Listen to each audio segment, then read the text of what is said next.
ക്രിസ്തു എന്ന പ്രാണപ്രിയൻ, Jesus my beloved.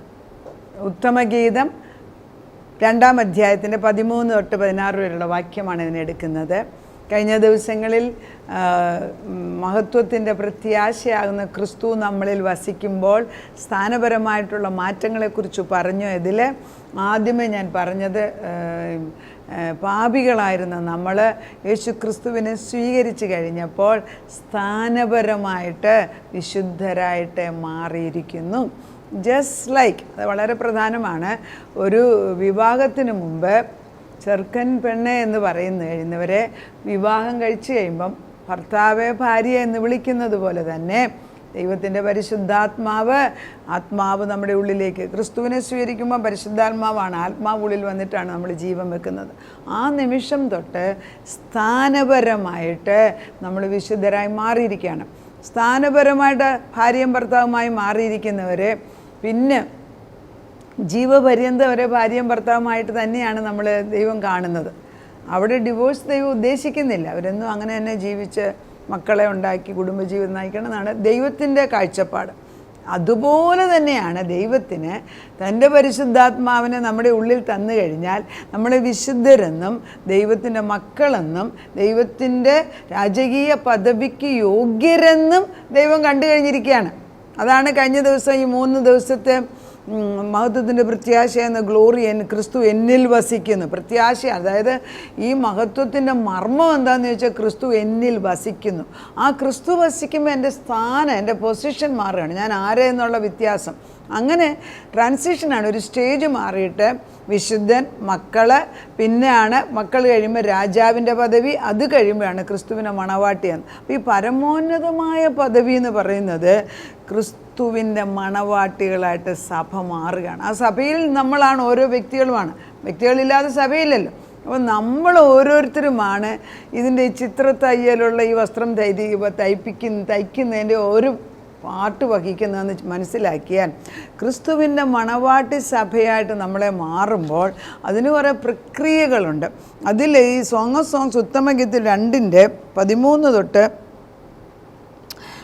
തൊട്ടുള്ള ഭാഗം ഞാൻ വായിക്കണം. എൻ്റെ പ്രിയേ എഴുന്നേൽക്ക, എൻ്റെ സുന്ദരി വരിക. അപ്പം ദൈവം പിന്നെ നമ്മളെ വിളിക്കുന്നത് പ്രിയേ അല്ലെങ്കിൽ എൻ്റെ ബിലവഡ് എന്നാണ് വിളിക്കുന്നത്. എൻ്റെ പ്രിയേ എഴുന്നേൽക്ക, എൻ്റെ സുന്ദരി വരിക. പാറയുടെ പിളർപ്പിലും കടുന്തൂക്കിൻ്റെ മറവിലും ഇരിക്കുന്ന എൻ്റെ പ്രാവേ. അതായത് എവിടെയാണ് ഈ പ്രാവിപ്പോൾ ഇരിക്കുന്നത്? പാറയുടെ പിളർപ്പിലും കടുന്തൂക്കിൻ്റെ മറവിലിരിക്കുന്ന എൻ്റെ പ്രാവേ, ഞാൻ നിൻ്റെ മുഖമൊന്ന് കാണട്ടെ, നിൻ്റെ സ്വരമൊന്ന് കേൾക്കട്ടെ. നിൻ്റെ സ്വരം ഇമ്പമുള്ളതും മുഖം സൗന്ദര്യമുള്ളതുമാകുന്നു. ഈ മുഖത്തെ കാന്തി അല്ലെങ്കിൽ ശോഭയെന്ന് പറയുന്നത് ക്രിസ്തു ഉള്ളിൽ വസിക്കുന്നതിൻ്റെ ശോഭയാണ് ഇവിടെ പറയുന്നത്. ഈ സത്യം പറഞ്ഞാൽ ഈ പ്രാവിൻ്റെ കാര്യം പറയുമ്പോൾ ഈ കുറുപ്രാവ് ഇവിടെ കരഞ്ഞുകൊണ്ടിരിക്കുകയാണ്. ഈ കുറുപ്രാവിന് ഇപ്പോൾ സൗന്ദര്യമൊന്നും ഇല്ല, പക്ഷേ കുറുപ്രാവിൻ്റെ ഉള്ളിലെ ദൈവത്തോടുള്ള വാഞ്ച, ആ ദൈവം ഉള്ളിൽ വസിക്കണം, അല്ലെ ദൈവത്തിന് വേണ്ടിയുള്ള ആ ഒരു വാഞ്ച കൊണ്ട് അവളുടെ മുഖത്തൊരു വലിയ പ്രകാശം നമ്മൾ കാണുന്നതായിട്ട് നമ്മൾ മനസ്സിലാക്കണം. അപ്പം അത് കഴിയുമ്പോൾ അവർ പിന്നെ വിളിച്ചുകൊണ്ട് ഞങ്ങളുടെ മുന്തിരിത്തോട്ടങ്ങൾ പൂത്തിരിക്കുന്നു, മുന്തിരിവള്ളി നശിപ്പിക്കുന്ന കുറുക്കന്മാരെ, ചെറുകുറുക്കന്മാരെ തന്നെ പിടിച്ചു തരുവിൻ. എൻ്റെ പ്രിയൻ എനിക്കുള്ളവൻ, ഞാൻ അവനുള്ളവൾ, അവൻ താമരയിടയിൽ ആടുമേയ്ക്കുന്നു. അപ്പം എൻ്റെ പ്രിയൻ എനിക്കുള്ളവന് ഞാൻ അവനുമുള്ളവളായി മാറത്തക്ക വിധത്തിലുള്ള യോജിപ്പ് അല്ലെങ്കിൽ ഐക്യതയാണ് ഇവിടെ വരുന്നത്. ആ ഐക്യത വരുന്നത് കൊണ്ട് മാത്രമാണ് ദൈവത്തിന് നമ്മളിൽ കൂടെ പ്രവർത്തിക്കാൻ സാധിക്കുന്നത്. അപ്പോൾ ഒരു ഭർത്താവ് ഒരു ഭാര്യയെ ഏൽപ്പിച്ചേച്ച് പോവുകയാണ്, ഞാൻ ഇന്ന് ഓഫീസിൽ ജോലിക്ക് പോവുകയാണ്, നീ ഈ വീട്ടിൽ ആരെങ്കിലും വരികയാണെങ്കിൽ അവർക്ക് കുറച്ച് കാശെടുത്ത് കൊടുത്തിരിക്കണം, ഇന്ന ആൾക്ക് എന്ത് ചെയ്യണം, മക്കൾ വരുമ്പോൾ അത്രയും ഏൽപ്പിച്ചേച്ച് പോയി. ഭർത്താവ് ഓഫീസിൽ പോയി കഴിഞ്ഞ് തിരിച്ചു വരുമ്പം ഭാര്യ ഇതെല്ലാം മറന്നിട്ട് അവൾക്ക് ഇഷ്ടമുള്ള മൊബൈലും വെച്ചുകൊണ്ടിരുന്നിട്ട് ആര് വന്ന് ബെല്ലടിച്ചത് അറിഞ്ഞില്ല, പിള്ളേർ സ്കൂളിൽ പോയി തിരിച്ചു കയറി വന്ന് അറിഞ്ഞില്ല, ഭക്ഷണം ഉണ്ടാക്കിയില്ല. ഭർത്താവ് കുറച്ച് കഴിയുമ്പം ഭാര്യയെ പിന്നെ വിശ്വസിക്കുകയില്ല. അത് തന്നെയാണ് ദൈവത്തിൻ്റെ ആത്മാവ് നമ്മളെക്കുറിച്ച് ഉദ്ദേശിക്കുന്നത്. അന്നുള്ള ചെറിയ ചെറിയ കാര്യങ്ങളെ ദൈവം നമ്മളോട് ചെയ്യാൻ പറയുന്നുള്ളൂ. പക്ഷെ അതിൽ പരിശുദ്ധാത്മാവ് പറയുന്നത് ചെയ്യണമെങ്കിൽ ഞാൻ തന്നെ ചിന്തിച്ചു കൂട്ടുന്ന പല കാര്യങ്ങളും മാറ്റി വെക്കണം. എലിമിനേറ്റ്, അതാണ് മാറ്റണം. അങ്ങനെ മാറ്റാനായിട്ട് ദൈവം ആഗ്രഹിക്കുകയാണ്. അപ്പോൾ ഈ ലൂക്കോസിൻ്റെ സുവിശേഷം 2 പറയുന്നുണ്ട്, യേശുക്രിസ്തു ജനിച്ചു കഴിഞ്ഞിട്ട് മാതാവും ജോസഫും യേശുവിനെ ആലയത്തിൽ കൊണ്ടുപോകുമ്പോൾ ഒരു കുറുപ്രാവിനെയാണ് അവിടെ കൊണ്ട് കൊടുക്കുന്ന യാഗവസ്തുവായിട്ട് കൊടുക്കും. പഴയ നിയമത്തിൽ യാഗവസ്തു കൊണ്ട് കൊടുത്ത്, അതായത് റിഡീമിങ് ആണ് അവിടെ നടക്കുന്നത്. അപ്പോൾ പഴയ നിയമത്തിൽ കാളക്കുട്ടനെയോ 1 വയസ്സിന് താഴെയുള്ള ആട്ടിൻകുട്ടിയെ കൊണ്ട് കൊടുത്തിട്ടാണ് യാഗവസ്തുവായിട്ട് അന്ന് കൊടുത്ത് യാഗം ചെയ്തുകൊണ്ടിരുന്നത്. അപ്പം അതിന് പകരം പാവങ്ങൾ അല്ലെങ്കിൽ പണമില്ലാത്തവർ ഒരു ജോഡി കുറുപ്രാവിനെ കൊണ്ട് കൊടുക്കും. ഈ കുറുപ്രാവിനെ കൊണ്ട് കൊടുക്കുമ്പോൾ പുരോഹിതൻ ഒരു പ്രാവിൻ്റെ തല വെള്ളത്തിനകത്ത്, ഒരു പാത്രത്തിലെ വെള്ളത്തിനകത്ത് അതിൻ്റെ കഴുത്തറുത്തിട്ട് ആ രക്തം ഈ വെള്ളത്തിൽ വീഴുമ്പോൾ അത് ഈസോപ്പ് കൊണ്ട് എടുത്തിട്ട് അത് ഈ മറ്റേ പ്രാവിനെ തളിക്കുകയാണ് ചെയ്യുന്നത്. അപ്പോൾ ഈ പ്രാക്കൾ എപ്പോഴും ഒന്നിച്ച്, അവരൊരിക്കലും മാറാൻ ആഗ്രഹിക്കുന്നില്ല. They are always one. ഒരാണും ഒരു പെണ്ണും ഒന്നിച്ച്, ഒരാൾ നഷ്ടപ്പെട്ടാൽ മറ്റൊരാളുടെ വേറൊരാളുടെ പുറകെ പോകുന്ന പ്രാക്കൾക്ക് സ്വഭാവമില്ല. ദിസ് ടൈപ്പ് ഓഫ് ഉണ്ടാവും. അപ്പം നമ്മൾ മനസ്സിലാക്കേണ്ടത് ദൈവത്തിൻ്റെ ഈ ഒരു കാഴ്ചയായിട്ട് കൊടുത്തിരിക്കുന്ന ഈ ഒരു പ്രാവിൻ്റെ രക്തം ഇതിന്മേൽ വീണത്, അത് മിക്കവാറും ആൺപക്ഷിയുടെ ആയിരിക്കണം.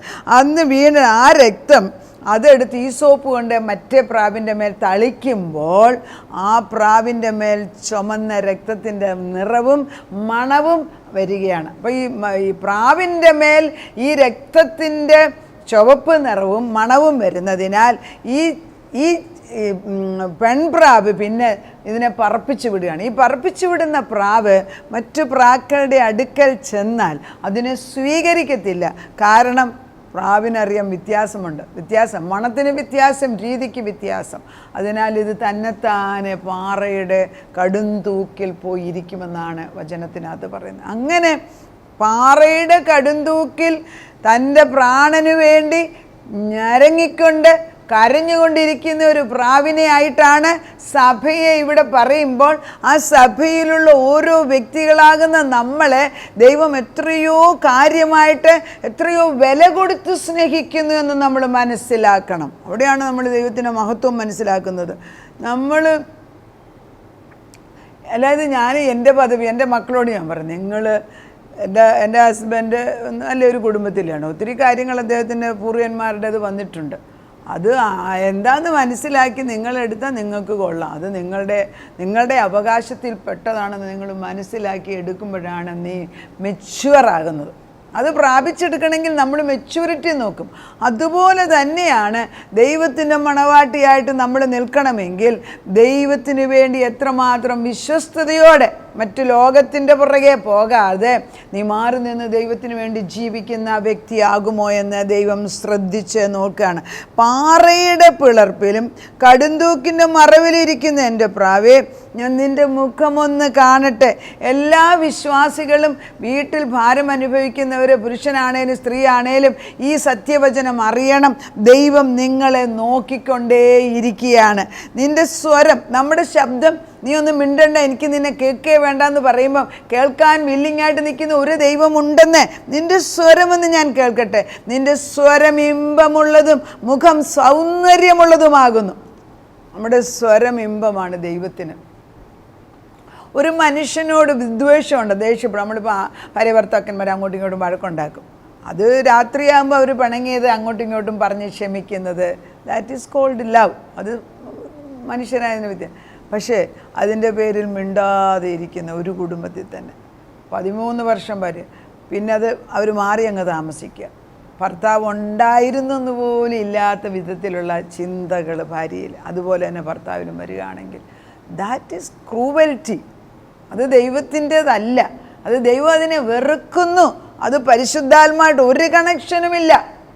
നമ്മൾ മനസ്സുകൊണ്ട് ക്ഷമിക്കുവാനും മറക്കാനും സ്നേഹിക്കാനുമുള്ള ആത്മാവാണ്. ഈ ഒരു കുറുപ്രാവ് തന്നെ ഇരുന്ന് കരയുന്നിടത്ത് ദൈവം വന്ന് പറയുന്നു, നിൻ്റെ മുഖം സൗന്ദര്യം, നിൻ്റെ ശബ്ദം എനിക്ക് ഇമ്പമുള്ളതാന്ന് പറയുന്നെങ്കിൽ ഏതൊരു വ്യക്തിയും, എന്നെ കേൾക്കുന്നവർക്ക് ദൈവം പറയാണ്, നിങ്ങൾ എനിക്ക് വിലപ്പെട്ടതാണ് എന്ന്. ആ ശബ്ദം നമ്മൾ കേട്ടില്ല എങ്കിൽ ഈ ദൈവം നമുക്ക് തരേണ്ടതായ സ്നേഹം നമ്മളിൽ കിട്ടുന്നില്ല എങ്കിൽ അത് നമ്മൾ ഭർത്താവിൽ നിന്ന് ആഗ്രഹിക്കും, ഭർത്താവ് ഭാര്യയിൽ നിന്ന് ആഗ്രഹിക്കും, ഭാര്യ ഭർത്താവിൽ ഒരിക്കലും കിട്ടത്തില്ല. Because there is a vacuum. This is to be filled in the spirit realm.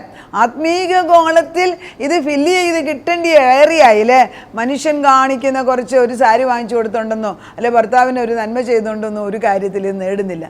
This is deeper than that. അത് വളരെ ആഴമേറിയതാണ്. ഈ ആഴമേറിയ സ്നേഹം വരുമ്പോഴാണ് എത്ര പ്രയാസം ഉണ്ടെങ്കിലും ഈ കുറുപ്രാവ് കരഞ്ഞുകൊണ്ടിരിക്കുന്നത് എൻ്റെ പ്രാണപ്രിയന് വേണ്ടിയാണ്. അപ്പോഴാണ് ദൈവം പറയുന്നത്, നിൻ്റെ ശബ്ദം, നീ ഇറങ്ങി വാ, നീ ആ പാറയുടെ കൂട്ടത്തിൽ ഇടയ്ക്ക് കയറി ഇരിക്കാതെ, പിളർപ്പിനകത്തൊന്നും ഇരിക്കാതെ. ഇവിടെ പാറപ്പിളർപ്പെന്ന് പറയുമ്പോൾ ദൈവം തമ്പുരാൻ തന്നെയാണ്. നമുക്ക് പാറയുടെ പിളർന്ന പാറയെ നമ്മൾ പഠിക്കുന്നുണ്ട്. പക്ഷെ പാറയുടെ പിളർപ്പിലും കടുംതൂക്കിൻ്റെ മറവിലിരിക്കുന്ന എൻ്റെ പ്രാവേ, ഞാൻ നിൻ്റെ മുഖം ഒന്ന് കാണട്ടെ. ഒരു ദിവസം ദൈവം പറയും, ദൈവം നമ്മുടെ മുഖം കാണാൻ, അതായത് അവൻ്റെ മുഖപ്രകാശം എൻ്റെ മേൽ വീഴുന്നു എങ്കിൽ അന്ന് എൻ്റെ ജീവിതം ശരിയായി. That's called favour. ദൈവത്തിൻ്റെ മുഖപ്രകാശം. അത് നമ്മൾ ഈ ഇസ്രായേൽ ജനതയെ അനുഗ്രഹിക്കാൻ പറയുമ്പോൾ സംഖ്യാപുസ്തകത്തിൽ പറയുന്നുണ്ട്, 6:24 തൊട്ട് പറയുന്നുണ്ട്, ഞാൻ ദൈവത്തിൻ്റെ മുഖം നമ്മുടെ മേലേക്ക് തിരിച്ചിട്ട് നമ്മളെ അനുഗ്രഹിക്കട്ടെ എന്ന്. അപ്പം ദൈവം നമ്മളെ അനുഗ്രഹിക്കണമെങ്കിൽ അവൻ്റെ മുഖപ്രകാശം നമ്മുടെ മേലോട്ട് വീഴുകയാണ്. എൻ്റെ മുഖത്ത് ദൈവത്തിൻ്റെ പ്രകാശമാണ് വീഴുന്നത് എങ്കിൽ അതിനൊരു പ്രസക്തിയുണ്ട്. ആ പ്രകാശത്തിലേക്കാണ് ദൈവം അനേകരെ ആകർഷിക്കുന്നത്. അപ്പം ദൈവം നമ്മുടെ കൂടെ വന്ന് നിന്നിട്ട് പറയുകയാണ്, ഞാൻ നിന്നെ ഒന്ന് കണ്ടോട്ടെ, നിൻ്റെ സ്വരം ഇമ്പമുള്ളതാണ്, നിൻ്റെ മുഖം സൗന്ദര്യമുള്ളതാണ്. അത് കഴിഞ്ഞാൽ ഉടനെ മുന്തിരിത്തോട്ടത്തിലേക്ക് വിളിച്ചുകൊണ്ട് പോവുക. മുന്തിരിത്തോട്ടം എന്ന് ഫലപ്രദമായ ഒരു ഗാർഡനാണത്. ആ ഫലപ്രദമായ മുന്തിരിത്തോട്ടത്തിനകത്ത് നമ്മുടെ ക്ഷീണം മാറും, നമ്മൾ മറ്റുള്ളവരെ കുറിച്ചുള്ള ചിന്ത മാറും, നമ്മൾ ദൈവവുമായിട്ടുള്ള ബന്ധം സ്ഥിരപ്പെടുത്തുന്ന സമയമാണ്. ആ സമയം ദൈവം നമ്മുടെ കൂടെ സംസാരിക്കും. അത് ഏർലി ഇൻ ദ മോർണിംഗ്, അതിരാവിലെ. അവിടെ രാവിലെ നോക്കും, വല്ല ഏറിയായാലും വേലി പൊളിഞ്ഞു കിടന്നിട്ടുണ്ടോ, ദൈവസ്നേഹം കയറുന്നത് നശിപ്പിക്കാൻ ഏതെങ്കിലും ദുഷ്ടപിശാച് വന്നിട്ടുണ്ടെങ്കിൽ അതിനെ അന്നേരം രാവിലെ തന്നെ നശിപ്പിച്ചിട്ട് ഈ ദിവസം വേലി വീണ്ടും ഉറപ്പിച്ചിട്ട് വേണം നമ്മളെ ദിവസം തുടങ്ങുവാൻ. അതൊന്നെങ്കിൽ മാത്രമേ നമുക്ക് പറയാനൊക്കത്തുള്ളൂ. അതുകൊണ്ട് മുന്തിരിവള്ളി നശിപ്പിക്കുന്ന കുറുക്കന്മാരെ, ചെറു കുറുക്കന്മാരെ തന്നെ പിടിച്ചു. നമ്മുടെ പ്രതീക്ഷകളെ, നമ്മുടെ ആഗ്രഹങ്ങളെ, ദൈവത്താൽ നമ്മൾ ചെയ്തെടുക്കേണ്ട പ്രതീക്ഷകളും ആഗ്രഹങ്ങളെയും നിവർത്തിക്കാതിരിക്കാൻ കയറി വരുന്ന ദുഷ്ടശക്തികളെ യഹോവ ഭത്സിച്ചു മാറ്റിയാണ്. അങ്ങനെയുള്ളപ്പോൾ നമുക്ക് പറയാൻ സാധിക്കും, എൻ്റെ പ്രിയൻ എനിക്കുള്ളവൻ, ഞാൻ അവനുള്ളവൾ. എൻ്റെ പ്രിയൻ എനിക്കുള്ളവൻ എന്ന് നമുക്ക് പറയണമെങ്കിൽ ആ ഇൻറ്റിമേറ്റ് റിലേഷൻഷിപ്പാണ്. അതാണ് മഹത്വത്തിൻ്റെ പ്രത്യാശയാകുന്ന ക്രിസ്തു എൻ്റെ ഉള്ളിൽ വസിക്കുമ്പോൾ ഏത് കഷ്ടവും പ്രയാസവും. അതുകൊണ്ടാണല്ലോ ഈ മാർട്ടിയേഴ്സൊക്കെ, അതായത് രക്തസാക്ഷികൾ, അവരെപ്പോഴും മരിക്കാൻ നേരത്ത് അവർക്ക് ഭയം കാണുന്നില്ല. കാരണം മരിക്കുന്നതിന് മുമ്പേ ഒരു ബാറ്റിൽ കഴിഞ്ഞു. മനസ്സുകൊണ്ട് അവർ മനസ്സിലാക്കി ഇനി ജീവിതമില്ല, ദൈവത്തിന് വേണ്ടി ജീവിച്ച് മരിക്കുന്നെങ്കിൽ മരിച്ചേക്കാം, കാരണം ക്രിസ്തു എൻ്റെ കൂടെ ഉണ്ട്. അതുകൊണ്ടാണ് സ്റ്റീഫനെയൊക്കെ കൊല്ലുന്ന സമയത്ത്, കല്ലെറിഞ്ഞ് കൊല്ലുന്ന സമയത്തും സ്റ്റീഫൻ്റെ മുഖം മുകളിലോട്ട് നോക്കിയിട്ട് ദൈവത്തിൻ്റെ തേജസ് സ്റ്റീഫൻ്റെ മുഖത്ത് വീണു. അതുകൊണ്ടാണ് പൗലോസ്, ശൗലെന്ന ആൾ പൗലോസായി മാറിയത് അതുകൊണ്ടാണ്. അപ്പോൾ ഒരു വ്യക്തിയുടെ മുഖഭാവം ദൈവ തേജസ് കൊണ്ട് നിറഞ്ഞു നിൽക്കാൻ ദൈവം ആഗ്രഹിക്കുന്നു എങ്കിൽ നമ്മൾ കുറുപ്രാവിനെ പോലെ ദൈവത്തിന് വേണ്ടി നോക്കിയിരുന്ന് ജീവിക്കുന്നവരായി മാറണം. ദൈവത്തിൻ്റെ മഹത്വം എൻ്റെ ഉള്ളിലുണ്ട് എന്നും എന്നിൽ വസിക്കുന്നുണ്ട് എന്നും എനിക്ക് തന്നെ ബോധം വരുന്നതാണ് ജീവിതത്തിൻ്റെ വിജയം. ആരെന്ത് പറഞ്ഞാലെന്ത്, എൻ്റെ ദൈവം എന്നെ സ്നേഹിക്കുന്നു, ഇല്ലേ? ഇത് മറ്റുള്ളവർ പറയും, എനിക്ക് നിൻ്റെ ശബ്ദം കേൾക്കണ്ട, എനിക്ക് കാണുകയും വേണ്ടെന്ന് പറയുമ്പം കർത്താവ് ഈ വാക്യം എടുത്ത് വായിക്കാൻ നിങ്ങളോട് പറയും. അതായത് ഉത്തമഗീതം 2-ാം അധ്യായത്തിൻ്റെ 14-ാം വാക്യം, ഞാൻ നിൻ്റെ മുഖമൊന്ന് കണ്ടോട്ടെ, നിൻ്റെ സ്വരമൊന്ന് കേൾക്കട്ടെ. നിൻ്റെ സ്വരം ഇമ്പമുള്ളതും മുഖം സൗന്ദര്യമുള്ളതുമാകുന്നു. ദൈവം പറയുന്നു എൻ്റെ സ്വരം. അത് നമ്മൾ മനസ്സിലാക്കുന്നപ്പോൾ കൊച്ചു കുഞ്ഞുങ്ങൾ, അപ്പന്മാർക്ക് അവനവൻ്റെ മക്കളുടെ ശബ്ദം എപ്പോഴും മനോഹരമാണ്. 10 മക്കളെ ബേബി സിറ്റർ നോക്കിയാൽ അമ്മമാർ പുറത്തിരിക്കുകയാണെങ്കിൽ നമ്മുടെ കുഞ്ഞ് കരഞ്ഞാൽ അവൻ്റെ ശബ്ദം അമ്മയ്ക്കറിയാം. അത്രമാത്രം അലേർട്ടാണ് അമ്മ.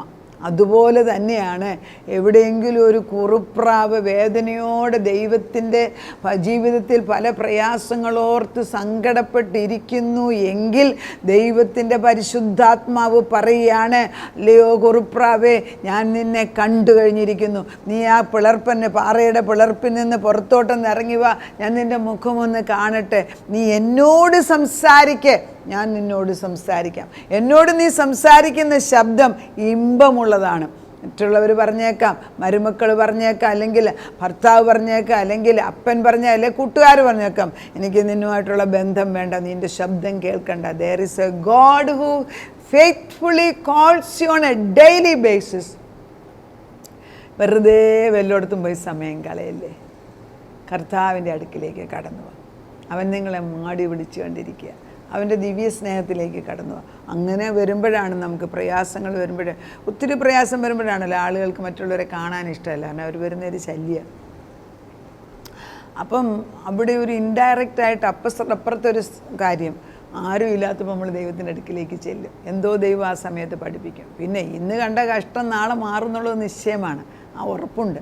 നമ്മൾ ഈ പല വിശ്വാസികളും, അയ്യോ എനിക്ക് കഷ്ടമാണ്, ഗതികേടാണ്, പ്രയാസമാണ്, എൻ്റെ മക്കളുടെ കാര്യം ഇങ്ങനെയാണെന്നൊക്കെ പറയുമ്പോൾ ഞാൻ എപ്പോഴും ചിന്തിക്കും, അവരുടെ അന്തരാത്മാവിൽ അവർക്ക് ഹോപ്പുള്ളത് കൊണ്ടാണല്ലോ അവർ നിൽക്കുന്നത്, എത്ര വാഗൊണ്ട് പറഞ്ഞാൽ. അപ്പം ഈ ഉള്ളിലുള്ള അന്തരാത്മാവിനെ പോഷിപ്പിച്ചിട്ട് നിങ്ങൾ പറയേണ്ടത്, ഞാനും പറയേണ്ടത്, എൻ്റെ പ്രിയൻ എനിക്കുള്ളവൻ, ഞാൻ അവനുള്ളവൾ. അവൻ താമരകളുടെ ഇടയിൽ ആടുമേയ്ക്കുന്നു, വെയിലാറി നിഴൽ കാണാതെയാവുള്ള എൻ്റെ പ്രിയനെ നീ മടങ്ങി. ദുർഘട പർവ്വതങ്ങളിലെ ചെറുമാനിനും കൊലക്കുട്ടിക്കും തുല്യനായിരിക്കാം. അതായത് നമ്മളോട് ദൈവം പറയുകയാണ്, നമ്മൾ വെയിലാറി നിഴൽ കാണാതെയാകുവോളം എൻ്റെ പ്രിയനെ നീ മടങ്ങി. അപ്പോൾ വെയിലുള്ള സമയത്ത് നീ മാറി നിൽക്കുന്നെങ്കിലും വൈകിട്ടാകുമ്പോൾ നീ എൻ്റെ അടുക്കൽ വരും. അത് നമുക്ക് നിശ്ചയമാണ്. എല്ലാ ദിവസവും ഉൽപ്പത്തി പറയുന്നുണ്ട്, സന്ധ്യയാകുമ്പോൾ ദൈവം തമ്പുരാൻ ആദത്തിനോടും അവയോടും സംസാരിക്കാൻ. ആ ദൈവം പുതിയ നിയമത്തിൽ ക്രിസ്തു പരിശുദ്ധാത്മാ എപ്പോഴും ഉണ്ടെങ്കിലും ദൈവത്തിൻ്റെ തൃത്വം പിതാപുത്ര പരിശുദ്ധാത്മാ നമ്മളോടുകൂടെ സംസാരിക്കുന്നുവെന്ന് നമ്മൾ മനസ്സിലാക്കണം. ദൈവത്തിൻ്റെ ഇഷ്ടം ചെയ്ത് ജീവിപ്പാൻ നമ്മളെ ഓരോരുത്തരെയും ദൈവം മാറ്റിവെച്ചിരിക്കുകയാണ്. വിളിക്കനുസരമായിട്ട് ജീവിപ്പാൻ നമ്മളെ പഠിപ്പിക്കട്ടെ. നമുക്ക് പ്രാർത്ഥിക്കാം. നാഥ, നിൻ്റെ ശബ്ദം എത്രയോ മനോഹരമാണ്, നിൻ്റെ മുഖം സൗന്ദര്യമുള്ളതെന്ന് യേശുവാണ് പറയുന്നത്. നിൻ്റെ മുഖത്തേക്ക് നോക്കുവാൻ തക്കവണ്ണം കർത്താവ് ഇത്ര മനോഹരമായിട്ട് ദൈവത്തിൻ്റെ വചനം ഈ സോങ് ഓഫ് സോങ്സിൽ ഉത്തമ ഗീതത്തിൽ എഴുതി വെച്ചിരിക്കുന്നത് ഞങ്ങളുടെ ഹൃദയങ്ങളിൽ ചെന്ന് കൊണ്ടിട്ട് കർത്താവെ നിന്നെ മാത്രമായിട്ട് നോക്കിയിരിക്കാൻ. ആ ഒരു ചെറിയ കുറുപ്രാവ് അതിൻ്റെ ഇണയെ നോക്കി കരഞ്ഞുകൊണ്ടിരിക്കുമ്പോൾ ഇവിടെ ജീവിതത്തിലുള്ള കുറുപ്രാവ് മരിച്ചുപോയി എങ്കിലും സർവശക്തനായ ദൈവം നമ്മുടെ ആത്മാവിൻ്റെ ഇണയായിട്ട് വന്ന് നിന്ന് നമ്മളോട് ചേർന്ന് നിന്ന് സ്നേഹത്തിൻ്റെ ആത്മാവിനെ ഇപ്പോൾ പകർന്നു തരുന്നതിന് ഞങ്ങൾ നിന്നെ നന്ദിയോടെ സ്തോത്രം ചെയ്യുന്നു. നാഥ, നിൻ്റെ സാന്നിധ്യം ഒരിക്കലും മാറത്തില്ല. ഈ ലോകം മുഴുവനും മാറിയാലും നിൻ്റെ സാന്നിധ്യവും നിൻ്റെ സ്നേഹവും നിൻ്റെ ആത്മാവിൻ്റെ പ്രവർത്തനവും ഞങ്ങളിന്ന് മാറ്റത്തില്ല. അത് ഞങ്ങൾക്ക് നിശ്ചയമുണ്ട്. അന്തരാത്മാവിന് അതറിയാം കർത്താവേ. അതുകൊണ്ടാണ് പല പ്രയാസങ്ങളിൽ ഇല്ല എന്ന്